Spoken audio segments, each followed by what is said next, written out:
आप देख रहे हैं समाचार एजेंसी ऑफ इंडिया में साई न्यूज। नमस्कार, आप देख रहे हैं देश की पहली डिजिटल न्यूज एजेंसी समाचार एजेंसी ऑफ इंडिया की साई न्यूज।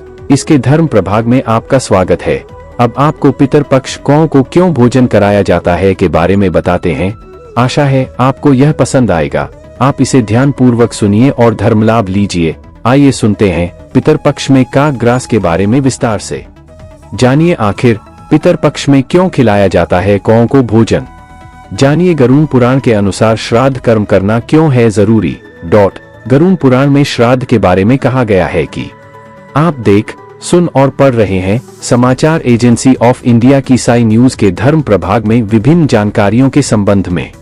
वैसे तो जीवन और मृत्यु दोनों ही ईश्वर के हाथ में मानी गई है, किंतु मृत्यु के उपरांत क्या होता है यह जिज्ञासा हर किसी को रहती है। मृत्यु के उपरांत परिवारजनों को क्या करना चाहिए, इस संबंध में गरुड़ पुराण में बहुत ही स्पष्ट तौर पर उल्लेख किया गया है।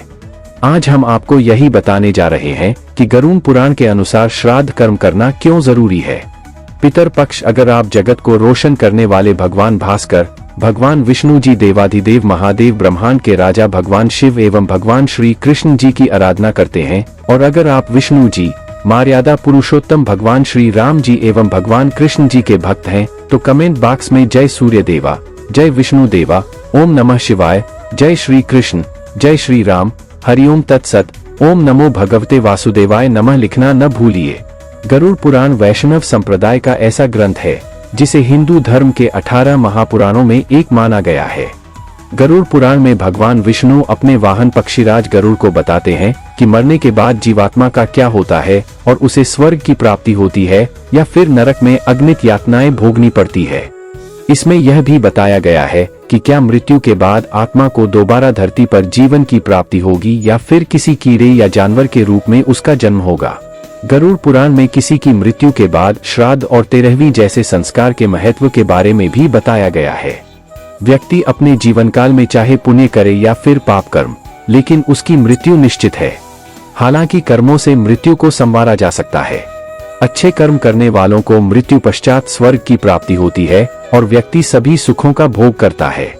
गरुड़ पुराण में मृत्यु के बाद होने वाले कार्यक्रमों जैसे कि श्राद्ध और 13वीं का भी वर्णन मिलता है। गरुड़ पुराण में श्राद्ध कर्म का विशेष महत्व बताया गया है। श्राद्ध के जरिए व्यक्ति अपने पूर्वजों के किए एहसान के प्रति अपना सम्मान व्यक्त करते हैं, कृतज्ञता ज्ञापित करते हैं। कहा जाता है कि जिस घर में पितरों का श्राद्ध श्रद्धा पूर्वक, विधि विधान और पूरे मन से किया जाता है, वहां परिवार फलता फूलता है। परिवार में यश, कीर्ति, सफलता, संतान और धन धान्य आदि बना रहता है। पितर संतुष्ट होते हैं और अपने बच्चों को आशीर्वाद देते हैं। लेकिन जो लोग जीवित रहते हुए अपने माता पिता का अनादर करते हैं, मृत्यु के बाद अपने पितरों की श्राद्ध नहीं करते, किसी निरपराध की हत्या करते हैं और मृत्यु के बाद अपने सम्माननीय जनों का विधि पूर्वक श्राद्ध नहीं करते, उनके घर में पितर दोष लगता है। गरुड़ पुराण में श्राद्ध के कुछ नियम भी बताए गए हैं। इन नियमों के अनुसार श्राद्ध करने का अधिकार भी परिवार के लोगों के लिए तय किए गए हैं। जानिए किन्हें है श्राद्ध करने का अधिकार। किसी की मृत्यु के बाद यदि उसका पुत्र नहीं है तो पत्नी अपने पति के निमित्त श्राद्ध कर सकती है। पत्नी के न होने पर सगे भाई को श्राद्ध करने का अधिकार दिया गया है। भाई के न होने पर संपिंडों को श्राद्ध करना चाहिए। एक से ज्यादा पुत्रों के होने पर श्राद्ध का अधिकार सबसे बड़े या सबसे छोटे पुत्र को दिया जाता है। पुत्र के न होने पर पौत्र और प्रपौत्र को श्राद्ध करने का अधिकार प्राप्त है। पुत्र, पौत्र या प्रपौत्र के न होने पर विधवा स्त्री भी श्राद्ध कर सकती है।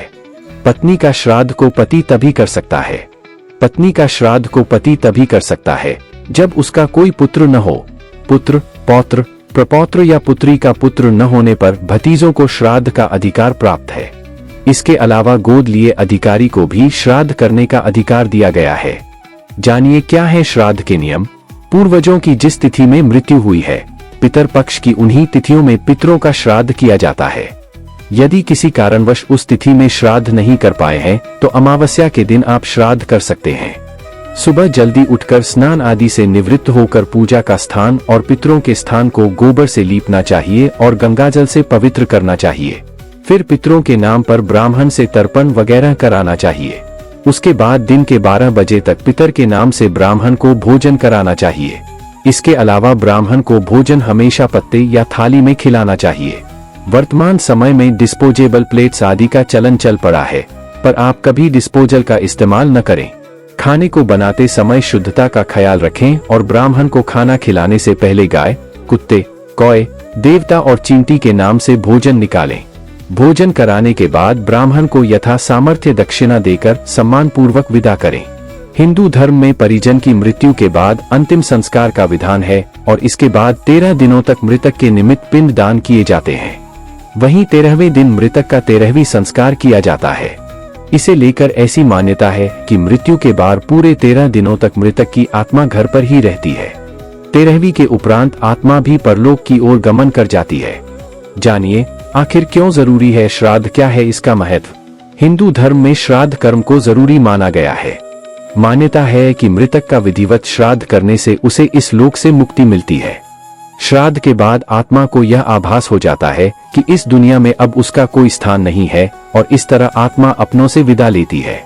गरुड़ पुराण में बताया गया है कि प्रत्येक मृतक के घर वालों के विधिवत पिंडदान और श्राद्ध कर्म की प्रक्रिया करनी चाहिए। श्राद्ध न करने पर आत्मा प्रेत बनकर तड़पती है। पितरपक्ष की शुरुआत रविवार 7 सितंबर 2025 से हो चुकी है। इस दौरान अगले 15 दिनों तक श्राद्ध तर्पण के जरिए पितरों को संतुष्ट किया जाएगा। श्राद्ध पक्ष में नियम है कि इसमें पितरों के नाम से जल और अन्न का दान किया जाता है और उनकी नियमित कौए को भी अन्न जल दिया जाता है।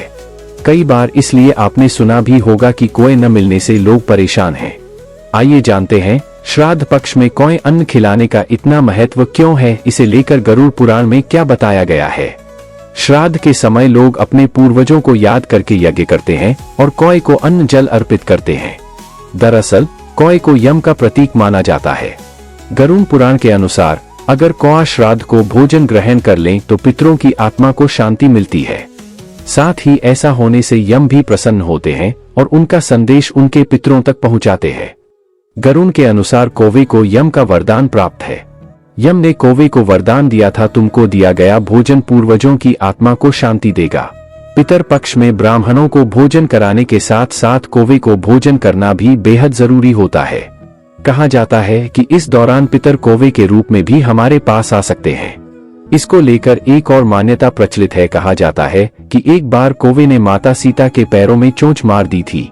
इसे देखकर श्री राम ने अपने बाण से उसकी आंखों पर वार कर दिया और कौवे की आंख फूट गई। कौवे को जब इसका पछतावा हुआ तो उसने श्री राम से क्षमा मांगी। तब भगवान राम ने आशीर्वाद स्वरूप कहा कि तुमको खिलाया गया भोजन पितरों को तृप्त करेगा। भगवान राम के पास जो कौवा के रूप धारण करके पहुंचा था वह देवराज इंद्र के पुत्र जयंती थे। तभी से कौवे को भोजन खिलाने का विशेष महत्व है। हरिओम।